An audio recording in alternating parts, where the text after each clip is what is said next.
सब लोग एक जैसे नहीं होते। मैं ये भी नहीं कहता कि अफसरशाही में कुछ लोग ऐसे भी होंगे जो लोग जो है वो अपने काम को नहीं ठीक करते हैं, मगर सब लोग एक जैसे नहीं होते। अगर आज मुख्यमंत्री घर में क्या बन रहा है, कौन आया है, ये तो कुछ दूसरे के घर में टिटोरने वाली बात है। भाजपा ने कहा कि हम वोट लेंगे और अपना राज करेंगे, और जब इनकी उसकी बात की जाती है, आपके इसी सोलन से कितने बड़े बड़े नाम जो है वो चर्चा में आए, क्या क्या चीजें नहीं हुई। अनुराग जी कहते हैं मैं मुख्यमंत्री बनूंगा, नड्डा जी कहते हैं मैं मुख्यमंत्री बनूंगा, जयराम जी बोल रहे मैं तो बन ही गया।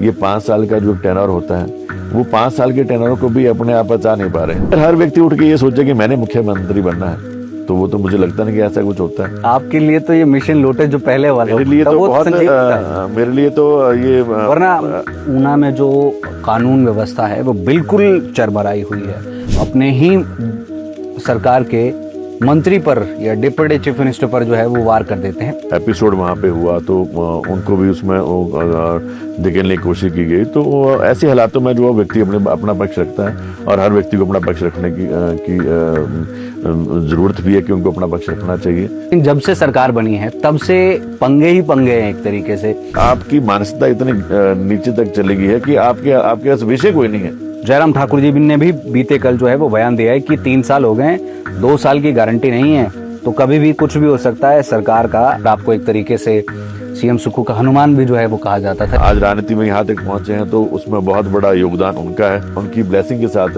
आज हम यहाँ पहुंचे हैं। तो राजनीति की शुरुआत ही उनके द्वारा हमारी हुई है। हमारे तो वो राजनीतिक गुरु रहे हैं। सरकार में जो गहमा गहमी चली हुई है, एक मंत्री दूसरे पर प्रहार कर रहे हैं। कई बार व्यक्ति जो है वो जिस तरह सा आने वाले समय में कुटलहड़ भविष्य के मानचित्र के ऊपर, पर्यटन की दृष्टि के ऊपर हम लेके आएंगे।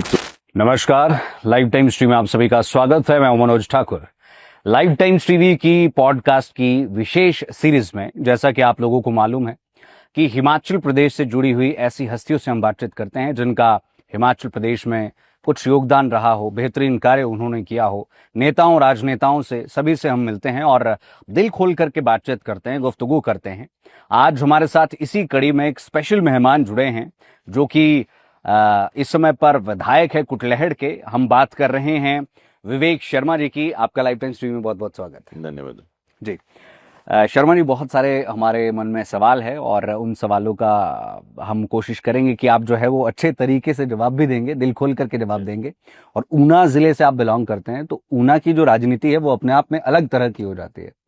तो इन सभी पॉइंट्स पर हम बातचीत करेंगे। और जो इस समय पर एक तरीके से हम कह सकते हैं सरकार में जो गहमा गहमी चली हुई है, एक मंत्री दूसरे पर प्रहार कर रहे हैं या बातें हैं, उन सभी पर हम डिस्कशंस करेंगे। सबसे पहला सवाल मेरा आपसे यही है कि भाजपा पूरी तैयारी में दिख रही है और अभी थोड़े दिन पहले अनुराग ठाकुर जी का भी बयान सामने आया। जयराम ठाकुर जी ने भी बीते कल जो है वो बयान दिया है कि 3 साल हो गए, 2 साल की गारंटी नहीं है, तो कभी भी कुछ भी हो सकता है सरकार का। और मतलब एक तरीके से उन्होंने ये अंदेशा दे दिया है कि जो पहले हुआ था वो दूसरी बार फिर से हो सकता है। राज्यसभा के चुनाव फिर से आने वाले हैं। देखिए, कभी कभी क्योंकि अगर मैं छोटा मुंह बड़ी बात अगर बोलूं तो कभी कभी जो है इस बात को लेके जो है मुझे भी लगता है कि क्या ये लोग जो है वो सत्ता में रहे, विपक्ष में क्या इनको इतनी ज्यादा जो है वो तंगियां आ रही हैं कि ये 5 साल का जो एक टेनर होता है, वो 5 साल के टेनर को भी अपने आप बचा नहीं पा रहे हैं। और ये सोचते हैं कि शायद हर साल ही चुनाव होंगे। अरे 5 साल का कार्यकाल है, 5 साल के बाद ही चुनाव होगा।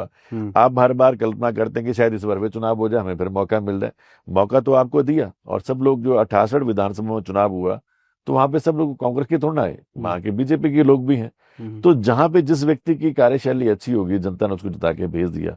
मगर हर व्यक्ति उठ के ये सोचे कि मैंने मुख्यमंत्री बनना है, तो वो तो मुझे लगता नहीं कि ऐसा कुछ होता है। और हर बार जब कोई ऐसी बात होती है, लगातार मैं तो 1.5 साल से देख रहा हूँ कि जब भी बात आती है तो बोलने तो वो चला गया। अरे सरकारें आज से पहले भी आई, पहले भी प्रदेश में मुख्यमंत्री बने, तो इस बार ही आपको बार बार ऐसा क्यों लगता है कि जो है वो प्रदेश का नेतृत्व तो जो है वो कमजोर है। हालांकि आपने पूरी कोशिश की, आपने प्रदेश के लोगों के साथ पूरा धोखा भी किया। आपदा का दौर रहा, मंडी में सबसे ज्यादा मेजोरिटी जो बीजेपी को मिली, सबसे ज्यादा नुकसान वहां पर हुआ। वहां से विपक्ष के नेता भी हैं, पूर्व में मुख्यमंत्री वहां पर जयराम जी हैं, वहां पे आपके 10 विधायक और भी हैं। उसके बावजूद भी आप लोग मंडी के लिए जो है वो आपदा के लिए और प्रदेश के लिए तो आप लड़ाई लड़ नहीं पाए। आप फिर जो है वो लड़ाई लड़ना चाह रहे हैं सिर्फ मुख्यमंत्री पद के लिए आप बात कर रहे हैं। वहां पे भी एक बहुत बड़ी लाइन आपने अब बन गई है। अनुराग जी कहते हैं मैं मुख्यमंत्री बनूंगा, नड्डा जी कहते हैं मैं मुख्यमंत्री बनूंगा, जयराम जी बोल रहे हैं मैं तो बन ही गया। तो बहुत बड़ी, और आने वाले शायद 2 सालों में तो शायद 2-4 लोग और इनके साथ जुड़ जाएं। तो मेरा मानना तो यह है कि प्रदेश के लोगों ने कांग्रेस की में विचारधारा के साथ अपने आप को जोड़ा है। 5 साल का कार्यकाल है, 5 साल के बाद चुनाव होंगे, तो उस समय जो है वो हर विधानसभा की कार्यशैली, प्रदेश की कारगुजारी जो सामने आएगी, जनता खुद इसका फैसला लेगी। मगर आप लोग खरीदा फरोख्त करके जो है पर, मगर ये मैं जो करूंगा, मुझे मेरे लिए तो ये सब चीजें ठीक नहीं। आपने पिछली बार एक मैं आपसे यही प्रश्न पूछने वाला था कि आपके लिए तो ये मिशन लोटस जो पहले वाला मेरे लिए था तो वो बहुत संजीवनी था, मेरे लिए तो ये वरना बहुत हम लोग तो शायद जिस हालात में राजनीति में, देखिए राजनीति में बहुत चीजें क्या देखी जाती हैं कि यहाँ पर जो है वो मेहनत तो हर व्यक्ति करता है, जी मेहनत के साथ साथ जो है वो फल मिलता है कि नहीं मिलता है। मगर जिन हालातों में मैं बना, तो मेरे लिए तो ऐसा जो इन्होंने किया, जी तो क्या पता ये जो सोचते हैं, मगर ये बार बार जो है वो चीजें नहीं होती हैं, दोहराया नहीं जाता। मगर जिन हालातों में हम लोग बन के आए, तो मेरे लिए तो बड़ा अच्छा था कि इन लोगों ने एक ऐसी घटना घटी, और उस घटना का जो है वो हमें फायदा आज मिला। आज हमें विधानसभा में अपने लोगों की बात रखने का मौका मिला, उनके लिए 24/7 हम काम कर रहे हैं। सो मैं तो ये करूंगा, मगर ये जरूर कहूंगा कि राजनीतिक लालसा में व्यक्ति को इतना भी ज्यादा नहीं डूब जाना चाहिए कि आप ये सोचो कि बार बार ये चीजें होने वाली हैं। मतलब आप एथिकल पॉलिटिक्स की बात कर रहे हैं, पर मैं ये जानना चाह रहा हूं कि जो वो दावे कर रहे हैं उन दावों में आपको कितना दम दिखाई देता है? मुझे तो कहीं भी इस चीज में दम नजर नहीं आता, क्योंकि देखिए आप भी इस बात को जानते हैं, आपका मीडिया भी कई बार इस चीज को दिखा चुका है, देख जी चुके हैं कि जो है वो हर एक बहुत बड़ी लंबी जो है वो चेन बनती जा रही है भाजपा मुख्यमंत्री के कैंडिडेट की, जो पहले नहीं थी। जब नहीं थी तो उस टाइम बनने का मौका भी मिल गया। अब जो भाजपा बार बार अपने संगठन की बात करती थी, आज वहां पर भी उनके हर क्षेत्र में 3-3, 4-4 लोग जो है वो टिकट के दावेदार हो चुके हैं। जी तो अब ये चीजें जो है वो मैं तो समझता हूँ कल्पना में रह गई हैं। और जनता सब कुछ जानती है। जनता ने जो है वो प्रदेश की कांग्रेस के नेतृत्व को और मुख्यमंत्री सुखविंदर सिंह सुक्खू जी की जो एक टीम है और वर्किंग स्टाइल है, और जो बात वो कहते हैं व्यवस्था परिवर्तन का दौर। मैं कल ही शिमला में था, मैंने देखा कि चिल्ड्रन ऑफ द स्टेट बच्चों को दिया गया।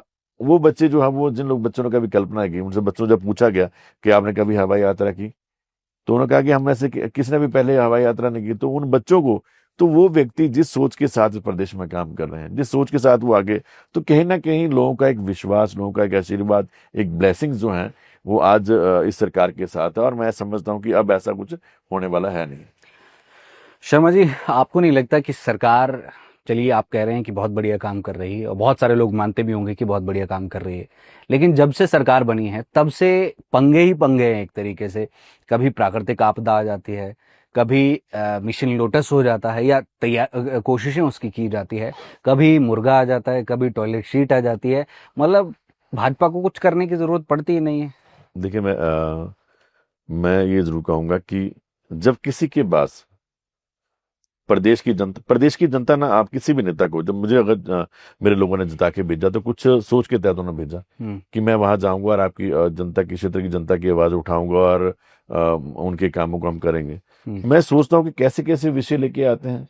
कभी आप मुर्गा लेके आ रहे हैं, कभी आप छोटी छोटी बातें लेके, आपदा क्या सरकार लेके आई? एक प्राकृतिक आपदा आई, और वो यहाँ नहीं आई, पूरे दुनिया में आई है। ये ठीक है कि प्राकृतिक आपदा आई, और उस आपदा में जो है आपने क्या काम किया कि जो आपकी केंद्र की सरकार थी, उस सरकार ने उस प्राकृतिक आपदा में अवसर ढूंढने का काम ये किया कि आपने प्रदेश की सरकार को वित्तीय संकट की तरफ आपने धकेलने की कोशिश की। ये तो प्रदेश की के हमारे कैबिनेट के लोग और मुख्यमंत्री का नेतृत्व है, जिन लोगों ने उस घड़ी में भी प्रदेश को जो है वो दोबारा फिर जो है वो अपने आप में आत्मनिर्भर की ओर बढ़ा रहे हैं। मगर मैं दिख रहा हूं कि किसके घर में क्या बना है। लोगों ने आपको इस चीज के लिए थोड़ा भेजा है कि मेरे घर में क्या बन रहा है, उसके घर में क्या बन रहा है, वो जंगली मुर्गा बन रहा है कि वो देसी मुर्गा बन रहा है। लोग इस चीज के लिए, तो वो आपके जो आपकी लोगों के साथ एक घोषणाएं होती हैं, उसमें कभी क्या ऐसा सब्जेक्ट आता है? आपकी मानसिकता इतनी नीचे तक चली गई है कि आपके आपके पास विषय कोई नहीं है। विषय कोई नहीं, आप विषय के विहीन हो चुके हैं और अब आप ये देख रहे हैं कि कहाँ पे क्या बन रहा है उसके पर चर्चा लेके आ रहे हैं। तो ये चीजें जो है वो बिल्कुल जो राजनीतिक से परे हैं और इन चीजों के कोई मायने नहीं है। जनता से जानती है कि जनता आज लोगों को भेजती है कि प्रदेश के लिए कौन सा व्यक्ति क्या कर रहा है, कौन सा नेतृत्व है जो प्रदेश के लोगों के लिए काम कर रहा है। और प्रदेश के लोगों ने 5 साल का जो टेनर होता है उसमें उसका जवाब लेना है कि हमारे साथ जो वायदे किए थे वो पूरे हुए कि नहीं हुए।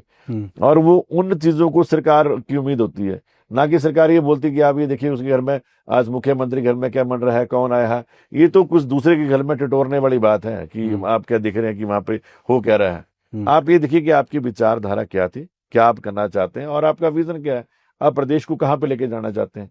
आज प्रदेश जो एक मुख्यमंत्री ने एक बात कही है कि मेरा सपना है कि मैं इस प्रदेश को जो है वो निर्भरता की तरफ लेके जाएंगे और आने वाले 2032 तक जो है हम इसको जो है वो पूरा सेल्फ स्टैंड जो है वो प्रदेश को बनाएंगे। भाजपा ने तो ये बात कभी नहीं कही कि हम, भाजपा ने कहा कि हम वोट लेंगे और अपना राज करेंगे। कितने घोटाले इनके समय में हुए और जिसका जवाब ही आज तक नहीं दे पाए। और जब इनकी उसकी बात की जाती है, आपके इसी सोलन से कितने बड़े बड़े नाम जो है वो चर्चा में आए, क्या क्या चीजें नहीं हुई। अब उन चीजों का तो आप कभी कोई व्याख्या नहीं करते कि ना उसके बारे में स्पष्टीकरण देते हैं। आप सिर्फ बात कर रहे हैं कि कहाँ पे क्या बन रहा है। तो ये चीजें राजनीति से एक बहुत सी राजनीति की वो है, इसमें राजनीति का कोई वो लेना नहीं है। आइए आपके ऊना की तरफ थोड़ा रुझान करते हैं। ऊना की पॉलिटिक्स पर भी हम बातचीत करेंगे। और भाजपा का ये आरोप है कि ऊना में जो कानून व्यवस्था है वो बिल्कुल चरमराई हुई है, बिल्कुल खस्ता हालत है। सरेआम यहाँ पर गोलियां चलती है, सरेआम यहाँ पर गैंग वॉर होते हैं। इस पर आपका क्या कहना है, क्योंकि आप भी उसी जिले से संबंध रखते हैं? देखिए, कानून व्यवस्था की जहां तक बात है ये ठीक है। जब माहौल खराब होता है तो उसका कहीं ना कहीं जो है वो रिजल्ट आते हैं, माहौल अगर कुछ ऐसी व्यवस्था करा। मगर मेरा अपना मानना है जी कि ये जो एपिसोड हुए, इन एपिसोडों में जो है वो कोई कांग्रेस और भाजपा की बात नहीं है। इसमें ठीक है कि कहीं ना कहीं अगर कुछ त्रुटियां हुई होंगी तो उसके चलते ये चीजें अगर हुई तो उसको समय रहते जो है उसको पूरा भी किया गया। और आज अगर आप ऊना में अगर कानून व्यवस्था की आप बात करें, अगर आज ऊना में अगर देखेंगे तो ऊना जो है टोटल जो है वो आज कानून व्यवस्था में इस लेवल पे चला गया है कि वहां पे आपको खुद लोग बोलेंगे कि आज यहाँ पे रोड के ऊपर जो है वो आपको ना वहां पर जो आपको ट्रैफिक मिलेगा, ना रोड के ऊपर कोई ऐसी चीज नजर आएगी, ना आपको वो जो वारदातें हुई हैं उनको उनका कोई ऐसा चीज नजर आएगी जो पिछले उसमें हुई। और अगर वो हुई तो कहीं ना कहीं अगर गलतियां हुई तो उसका जो है वो उसको समय रहते जो है उसको सीख लेके जो उसके ऊपर अमल किया गया और उसके ऊपर कार्रवाई भी हुई। दूसरा मैं बात करना चाहूंगा सतपाल रायजादा जी, जो कि पूर्व में विधायक रहे हैं। उनका एक कंट्रोवर्शियल स्टेटमेंट कुछ दिन पहले आ जाता है और बड़ा ही कंट्रोवर्शियल हो जाता है। वो अपने ही सरकार के मंत्री पर या डिप्टी चीफ मिनिस्टर पर जो है वो वार कर देते हैं। उसको आप किस तरीके से देखते हैं? ये इनडिसिप्लिन है या नाराजगी है? देखिए, उनकी पर्सनल कुछ वो हो सकती है कि जिसको कह सकते हैं कि पर्सनल ग्रीवियस हो सकते हैं कि कहाँ पे क्या कई बार व्यक्ति जो है वो जिस तरह सा एपिसोड वहाँ पे हुआ तो उनको भी उसमें धकेलने की कोशिश की गई। तो ऐसे हालातों में जो व्यक्ति अपना पक्ष रखता है और हर व्यक्ति को अपना पक्ष रखने की जरूरत भी है कि उनको अपना पक्ष रखना चाहिए। तो उन्होंने ऐसे हालातों में गुस्से में या उसमें कहा होगा और मेरे ख्याल उसके बाद उस चीज का समाधान भी हो गया। तो मैं समझता हूँ कि इन चीजों में कई बार व्यक्ति आवेश में आके भी कुछ बोल देता है, हो जाता है और स्वाभाविक है, कोई भी हो इंसान है। अगर कहीं ना कहीं किसी को बार बार उस चीज में धकेलने की कोशिश करेंगे तो वो अपना पक्ष रखेगा। तो उन्होंने भी अपना पक्ष रखा और उस पक्ष में रहते रहते उन्हें कुछ बोला भी तो उसके बाद में बोल भी दिया कि नहीं ऐसी कोई बात नहीं है, मेरे बोलने का तात्पर्य वो नहीं था। ओके तो क्योंकि ऊना की राजनीति जो है वो पंजाब का साथ लगता कि क्षेत्र है और वहां पर जो है वो आज के समय में यही कहूंगा कि कानून व्यवस्था और हर चीज जो है बड़ी बहुत अच्छी चल रही है। जयराम ठाकुर जी कहते हैं कि अभी हाल ही में उन्होंने कहा है, उनका कहना है कि मंत्री और विधायक कमरे के बाहर और अधिकारी सीएम के साथ कमरे के अंदर, विधायक और मंत्री बाहर इंतजार करते रहते हैं। क्या विधायकों का या मंत्रियों का प्रोटोकॉल अधिकारियों से छोटा है? यदि उनके बयान को हम कोट करें, इस पर आप क्या कहना चाहेंगे? क्या इस तरह की स्थिति है कि सच में बाहर मंत्रियों को या विधायकों को इंतजार करना पड़ता है? देखिए, मैं ये चीज़ कहूँगा, मैं अपना अनुभव इसमें बताता हूँ कि जैसे आज हम विधायक हैं। जी।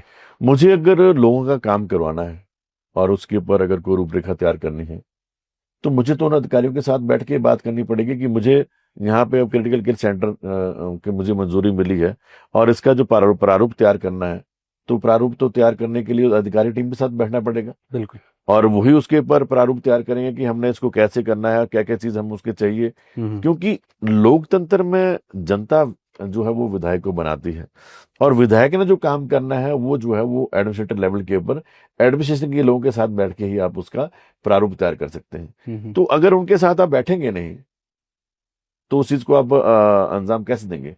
हम्म। अगर आप उनके साथ चर्चा नहीं करेंगे, ठीक है, जनता को भी ये लगता है कि अफसरशाही के ऊपर जब भी बात आती है तो जनता जो है वो क्योंकि सब लोग एक जैसे नहीं होते। मैं ये भी नहीं कहता कि अफसरशाही में कुछ लोग ऐसे भी होंगे जो लोग जो है वो अपने काम को नहीं ठीक करते हैं, मगर सब लोग एक जैसे नहीं होते। अगर सब लोग एक जैसे होते तो किस क्षेत्र का विकास होना जो है वो संभव नहीं है। हमारे अपने क्षेत्र में बात करें, हम कोई भी चीज कराते हैं तो हम उनको अगर हम उनको काम देते हैं तो हम उसकी रिपोर्टिंग लेते हैं कि भाई आपको ये चीज कही गई है तो आप कितने दिन में इस चीज को करेंगे। करना तो अधिकारी में है। कानून सरकार कोई भी चीज अगर उसको सरकार की चीज को अगर इम्प्लीमेंट करना है तो उसको किया तो अधिकारी टीम के साथ ही जाएगा। तो ये चीज कहना, तो वो अपने सामने में भी तो मुख्यमंत्री रहे तो क्या वो अधिकारियों के साथ नहीं बैठते हैं? बिना अधिकारियों के साथ आप कैसे स्टेट को चलाएंगे? अधिकारी ही आपके किसी भी चीज को जो है वो आपके विजन को जो है वो प्रारूप देने के लिए तो अधिकारी आगे बैठा है। वही अगर कलेक्टर को बोलूंगा कि आपने ये चीज इंप्लीमेंट करनी है तो हस्ताक्षर तो उसके ही होंगे उसके ऊपर। वही उस चीज को हम तो उसको एक कहेंगे कि आपने ये चीज करनी है तो करेगा, तो इम्प्लीमेंट तो उसने करना है। इम्प्लीमेंट अथॉरिटी तो वही है। तो इम्प्लीमेंट अथॉरिटी जो है तो उसके साथ आपको बैठना पड़ेगा। और ये चीज बढ़ना कि वो अंदर बैठ रहे हैं बाहर बैठ रहे हैं, तो ये चीज मुझे नहीं लगता। आप भी अपने टाइम में मुख्यमंत्री रहे, आपको वो भी पता होगा कि आप अधिकारियों के साथ बैठते थे कि नहीं बैठते थे। तो ये चीजें तो पहले व्यक्ति को अपने समय के कार्यकाल के बारे में सोचना चाहिए। 3 साल को आप कैसे देखते हैं सरकार के? मुझे तो लगता है कि सरकार का 3 साल का कार्यकाल अभी तक जो है वो जो भी जनता के साथ वायदे किए थे उनको सरकार पूरा कर रही है।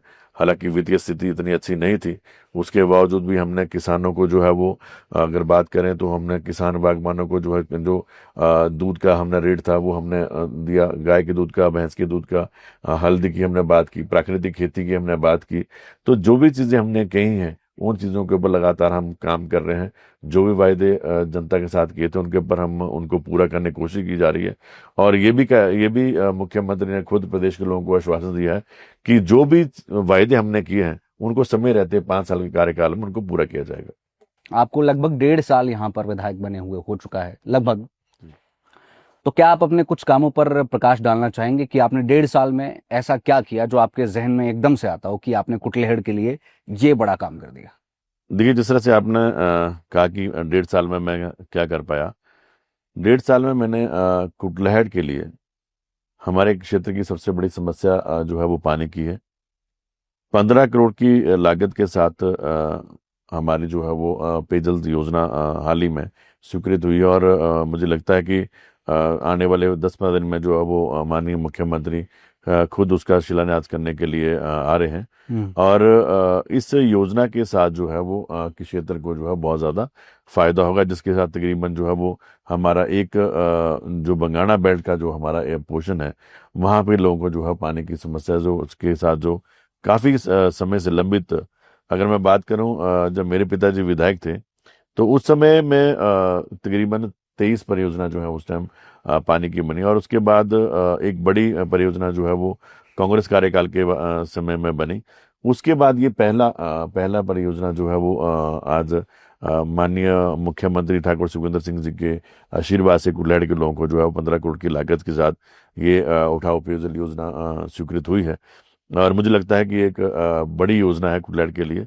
उसके साथ साथ हमने जो है वो क्षेत्र के लिए वाटर स्पोर्ट्स का जो है वो हमने शुरुआत की है और उसको भी हम जो है वो अगले महीने जो है वो एक बड़े लार्ज स्केल के ऊपर उसकी शुरुआत करने जा रहे हैं। उसके साथ मैंने कुटलैहड़ में कभी भी औद्योगिक क्षेत्र था नहीं। जो था उसके ऊपर कोई बड़े उद्योग वहां पर आ नहीं पाए। 300 कनाल की भूमि जो है वो कुटलैहड़ के युवाओं को के लिए बेरोजगारी को खत्म करने के लिए हमने 300 कनाल की भूमि जो है वो वहां पर जो है वो सरकार से स्वीकृत कराई। हम्म, और मुझे लगता है कि इसी बजट सेशन में जो है उसकी सारी अप्रूवल जो है वो आने के बाद जो है अगले मार्च के बाद, इस मार्च के बाद जो है हम वहां पर जो है उसके ऊपर कार्य करना शुरू कर देंगे। ओके। उसके साथ साथ मेरे यहाँ पर जो है वो जो मेरा बंगाना से ऊपर का पहाड़ी क्षेत्र है, हम्म, वहां से भ्याम्बी से लेकर जो है वो बड़सर तक हमने डबल लेन रास्ते के लिए जो है वो माननीय मुख्यमंत्री के आशीर्वाद से 23 करोड़ की लागत के साथ उस सड़क की जो है वो स्वीकृति मिली, जिसके ऊपर हमने काम करना शुरू कर दिया है। ओके। उसके बाद हमारा एक बहुत बड़ा धार्मिक स्थान है डेरा बाबा रुद्रानंद जी के लिए। तो वो एक 20 साल से तकरीबन एक ऐसा रास्ता था जिसके ऊपर जो है वो सरकार ने बड़ी आई, मगर उसके ऊपर काम नहीं हुआ। हम्म, तो वो तकरीबन 10.5 करोड़ की लागत से जोगीबंगा लाम झंबा रोड जो था उसकी सिक्योरिटी कराई और उसके ऊपर काम करना अब शुरू हो गया है। हम्म, उसके साथ साथ जो हमारा क्षेत्र है कुटलैहड़ के लिए माननीय मुख्यमंत्री के आशीर्वाद से जो है वो क्रिटिकल केयर सेंटर जो है वो हमें मंजूर हुआ है। जी। उसके ऊपर कार्य करना हमने हाल ही में हमने शुरू कर दिया और उसी पूरी रूपरेखा जो तैयार की जा रही है। उसके साथ साथ day boarding school, Rajiv Gandhi day boarding school, हम्म, उसकी भी हमें मंजूरी मिल गई है। उसके ऊपर भी हमारा जो बॉल का जो सीनियर सेकेंडरी स्कूल है उस स्कूल को जो है Rajiv Gandhi day boarding school में हम कन्वर्ट करने जा रहे हैं। तो बहुत बड़े बड़े फैसले जो है वो इन 1.5 वर्षों में हुए।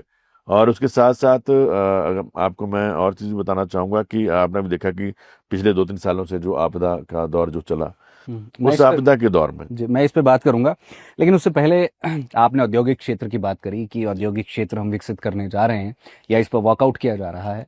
जब हम कुटलेहड़ की बात करते हैं तो एक ऐसा ये एरिया है जहां पर प्लेन भी है, पहाड़ भी है, जी और एक हम कह सकते हैं कि पर्यटन की जो है यहाँ पर अपार संभावनाएं हैं। जी तो वाटर स्पोर्ट्स एक्टिविटी को छोड़ करके बाकी क्या कुछ काम जो है वो पर्यटन की दिशा में किया जा रहा है? देखिए कुटलैहड़ जो है वो अपने आप में क्षेत्र जो है, क्योंकि यहाँ की क्षेत्र वो है जो आप ठीक कह रहे हैं पहाड़ी की क्षेत्र है, उसके साथ साथ जो है वो प्लेन भी है। और हमें सबसे बड़ी एडवांटेज है कि हमारे यहाँ पर गोविंद सागर डैम है। हम्म, और गोविंद सागर डैम जो है वो भाखड़ा बांध का एक बहुत बड़ा जो एक एरिया है वो कुटलैहड़ में पड़ता है। हम्म, और हमें मंजूरी मिली इस बार, माननीय मुख्यमंत्री ने जो है वो बीबी में से मंजूरी लेके वहां से पानी उठाने की हमें मंजूरी मिली कि क्षेत्रीय लोगों को उसका फायदा होगा आने वाले समय में। जब मुख्यमंत्री आएंगे हम वहाँ पे जो है वो एग्रीकल्चर के लिए भी पानी को उठाने की बात कर रहे हैं।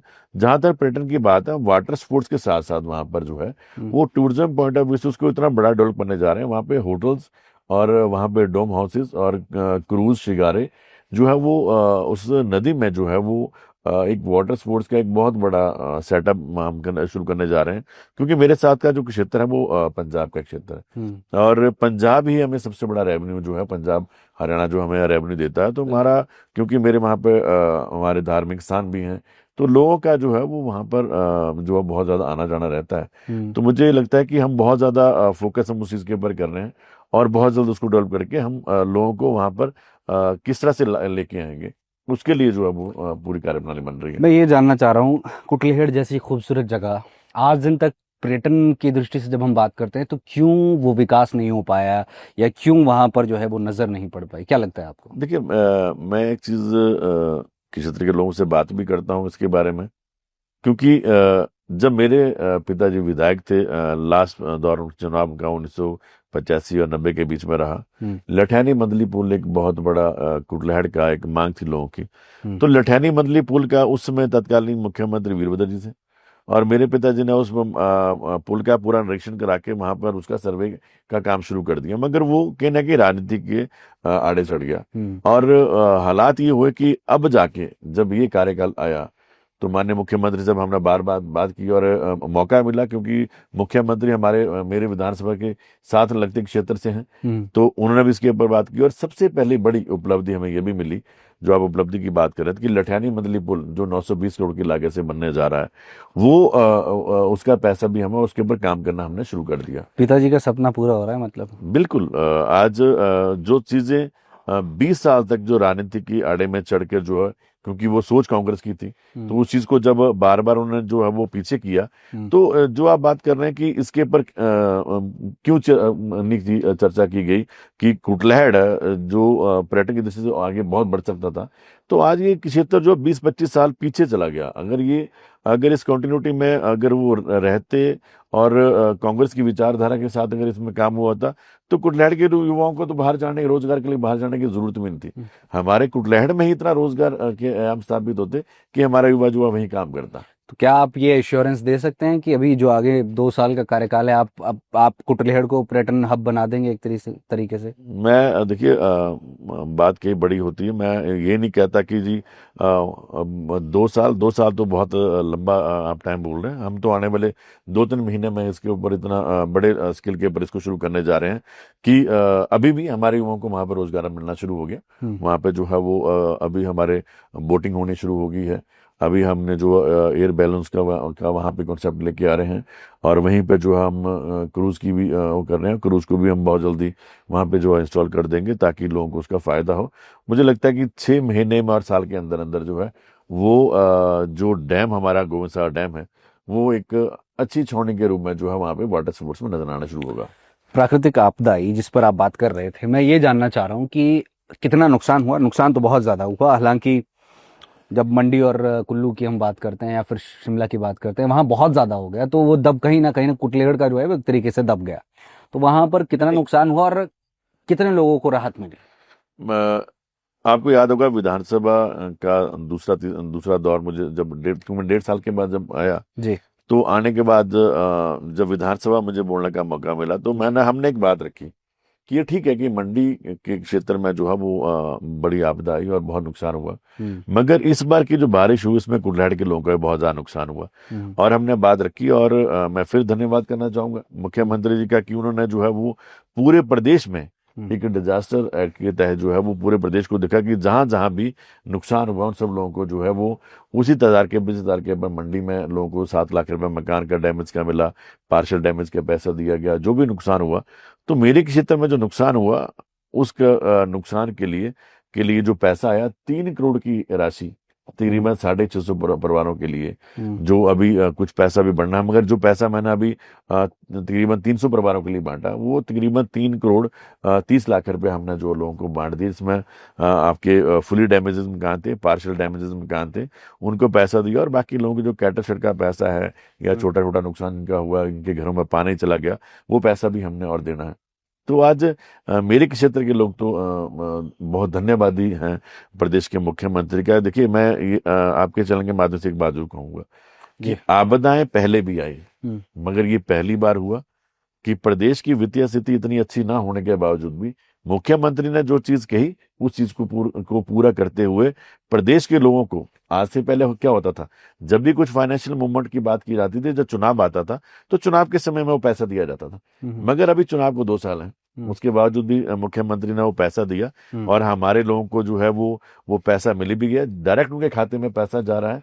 और मुझे लगता है कि 2 साल के अंदर तो वो लोग मकान बना के दोबारा जो है वो अपने आशियाना को स्थापित कर लेंगे।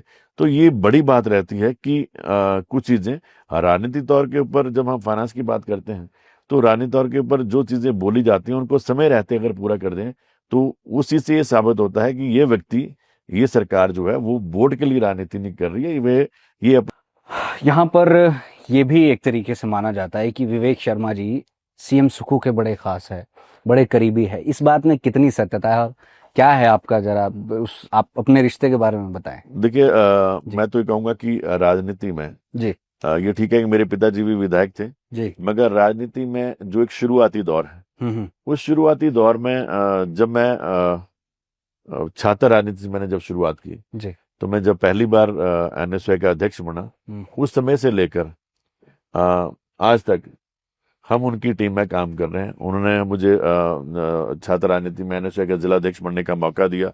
उसके बाद में उनके साथ यूथ कांग्रेस में भी स्टेट का मैं उपाध्यक्ष रहा। उसके बाद उनके साथ जब प्रदेश के वो अध्यक्ष थे तो उसमें मैं प्रदेश में सचिव रहा। और अलग अलग समय में जब जब वो संगठन में रहे तो कहीं ना कहीं उस संगठन की उसमें टीम में जो हमें पूरा बराबर उनके साथ काम करने का मौका मिला। तो मैं तो हम्म। यही कहूंगा कि आज राजनीति में यहाँ तक पहुंचे हैं तो उसमें बहुत बड़ा योगदान उनका है, उनकी ब्लेसिंग्स हैं और उनका आशीर्वाद समय रहते हमें मिला।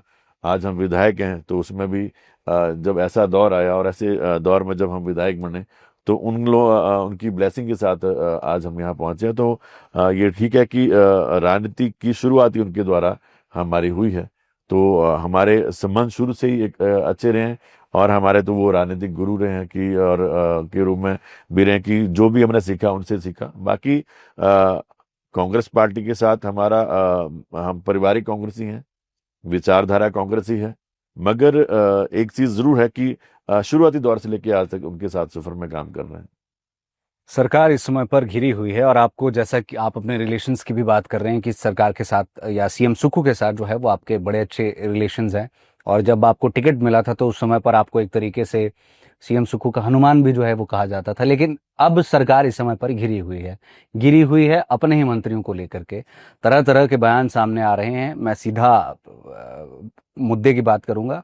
विक्रमादित्य सिंह के बयान पर जो है वो पूरा बवाल एक तरीके से हुआ है। फिर उसमें जो आगे दो मंत्री है वो भी कूद पड़ते हैं, दो तीन मंत्री कूद पड़ते हैं। उस पर आपका क्या टेक है, आप क्या कहना चाहेंगे इस पर? देखिए, मैं तो यही कहूंगा कि हमारा राजनीतिक सफर अभी शुरू हुआ है जी।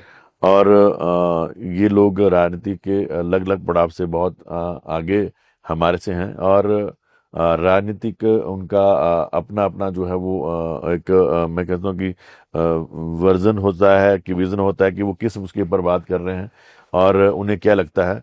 और इन चीज़ों के ऊपर जो है वो मैं समझता हूँ कि जो हमारे सीनियर नेता हैं वही सही चीज़ उसको बता सकते हैं कि कहाँ पे। क्योंकि अगर मैं अपने क्षेत्र की बात करूं, जी। मुझे नहीं लगता कि कांग्रेस पार्टी में जो आज नेतृत्व चल रहा है कि कहीं कमी नजर आ रही है। क्योंकि धरातल में आज हर व्यक्ति जो है वो कांग्रेस सरकार की नीतियों के साथ जो है वो पूरा काम कर रहा है। और धरातल में कांग्रेस पार्टी पूरे जोर से हाल ही में आपने देखा 3 साल का कार्यक्रम मंडी में हुआ, उसमें भी लोगों ने जो है वो पूरे जोश के साथ जो है वो उसमें अपनी भागीदारी निभाई। और लोग जो हैं खुल के जो कांग्रेस की जो विचारधारा के साथ जो हमने गारंटियां दी थी उनको भी पूरा करते हुए जो हर चीज मिल।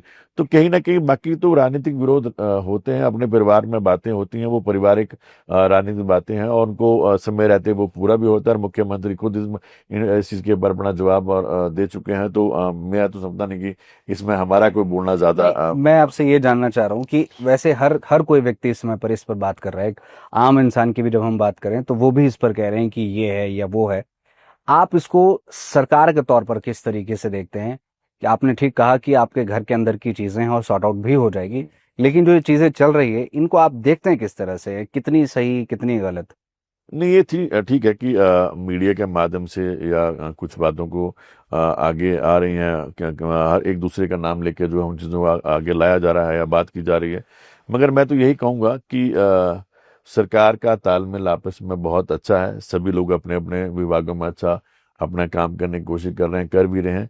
छोटी मोटी जो चीज़ें होती हैं उनका जो है निपटारा भी मुख्यमंत्री जो है अपने लेवल के ऊपर करते हैं। और मुझे नहीं लगा, अगर मैं दिल से इस बात को कहूँ, मुझे नहीं लगा कि किसी भी मंत्री का जो है वो कुछ ऐसा विरोध है कि वहां पे जो है कुछ सरकार में कुछ ऐसा चल रहा है। तो ये तो सिर्फ एक काल्पनिक चीजें मुझे लगती हैं कि ऐसा है। क्योंकि 1.5 साल से पहले भी 1.5 साल में पहले भी हम एक्टिव थे, तब भी शुरुआती दौर से लगातार ये चीजें कही जा रही थी कि ऐसा मतलब बार बार कहीं हर कल्पना की जा रही थी कि कुछ ऐसा हो रहा है, मगर हुआ तो कुछ नहीं। हम्म। और अभी भी सभी लोग जो है वो पूर्ण रूप से जो है वो पूरी लीडरशिप के साथ काम कर रहे हैं। और क्योंकि देखो, अपनी बात रखना जो हर व्यक्ति का अपना अधिकार है, तो वो किसी को जो लगता होगा उन्हें अपनी बात रखी भी होगी। मुख्यमंत्री उनके संज्ञान में वो चीजें हैं, मुख्यमंत्री खुद इन चीजों को करने के लिए जो है वो सब सक्षम है। क्या अधिकारी आपकी बात सुनते हैं? देखिए, अधिकारियों की बात ऐसा है कि अधिकारी, अगर मैं अपने क्षेत्र में बात करूं तो मुझे नहीं लगता कि हमारे ऊना में जो हमारे अधिकारी टीम है वो हमारे से बाहर को काम करती है। जी। तकरीबन जो भी काम हम उनके संज्ञान में लाते हैं वो करते हैं। हम्म। और क्योंकि हमारा दायरा भी उतना ही है, हम्म। जो मेरा एक एमएलए का दायरा है तो हमारा एक ब्लॉक अपने असेंबली का दायरा होता है, ज़्यादा जिलाधीश तक की बात है, तो वहां तक जो हमारा दायरा है उस दायरे में जो है वो हमारा कोई अधिकारी हमारे से बाहर जाके बात नहीं करता। जो भी काम उनके संज्ञान में लाए जाते हैं वो काम करते भी हैं। विवेक शर्मा जी का कुटलेहड़ के लिए क्या विजन है, क्या आप सोच रहे हैं अगले 2 साल में आपकी सबसे इम्पोर्टेंट प्रायोरिटी रहने वाली है?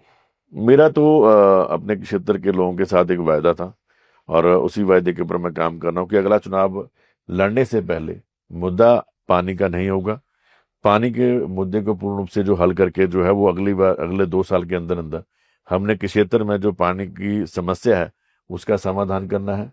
हमने अपने युवाओं को रोजगार की तरफ लेके जाना है, उनको रोजगार चाहे वो सरकारी क्षेत्र में हो चाहे वो गैर सरकारी क्षेत्र में हो, हमने उनके युवाओं को जो हमें रोजगार देना है और उसके लिए आयाम स्थापित किए जा रहे हैं। और यही क्षेत्र के लोगों से वायदा है कि 2 साल का कार्यकाल बहुत होता है, अभी भी 1.5 साल में भी हमने जो है वो अपने इस क्षेत्र में अगर चाहे हमारी ऐसे लोग जो आर्थिक रूप से कमजोर हैं उनके लिए मेडिकल हेल्प, उन बच्चों की शादी के लिए, पढ़ाई के लिए, चाहे स्कूलों के में जो अध्यापक हैं अगर नहीं है तो हमने अपनी तरफ से वहाँ पे अध्यापक वहाँ पर रखे हैं ताकि कहीं ना कहीं जनता को जो है वो किसी समस्या का के साथ नहीं जूझना पड़े।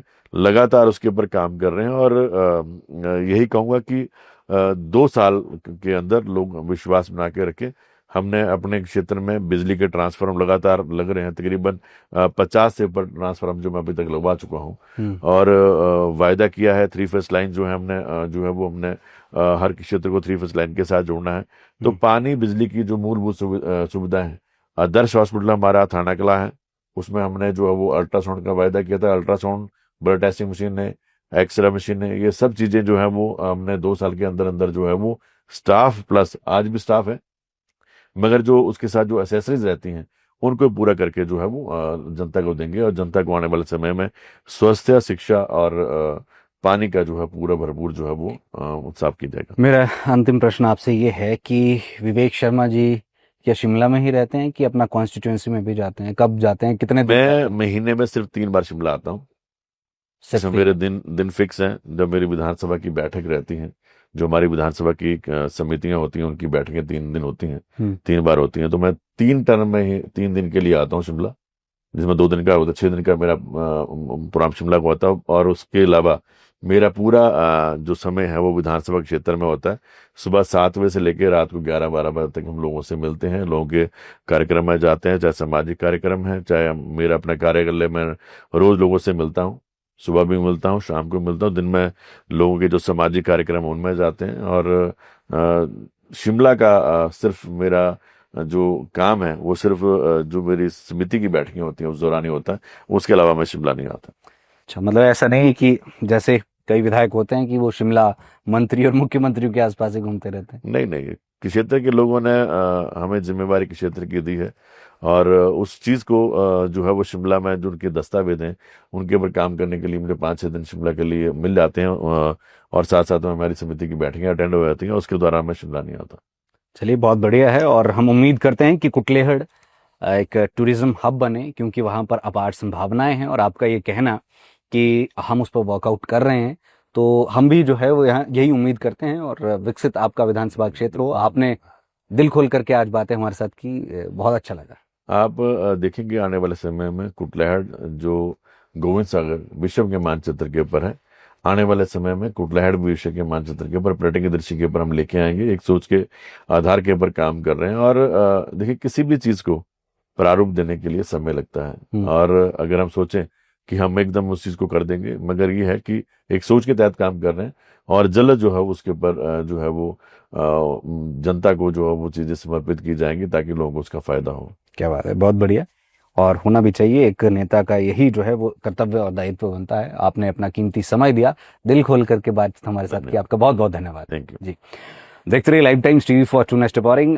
इस स्पेशल पॉडकास्ट में आज हमारे साथ कुटलेहड़ के युवा विधायक हम कहना चाहेंगे, जो अभी बिल्कुल जिन्होंने अपने राजनीतिक करियर की, इलेक्टोरल पॉलिटिक्स की जब हम बात करते हैं तो शुरुआत की हुई है और बेहतरीन कार्य कर रहे हैं, ऐसा हमें जो है वो बातचीत करके यहाँ पर मालूम हुआ। आज उन्होंने अपना कीमती समय दिया। आपको कुछ वैल्यूएबल पॉइंट्स इस इंटरव्यू से मिले होंगे, इसे शेयर भी जरूर करिए। देखते रहिए live Times TV for honest reporting. धन्यवाद। जय हिंद, जय भारत, जय हिमाचल।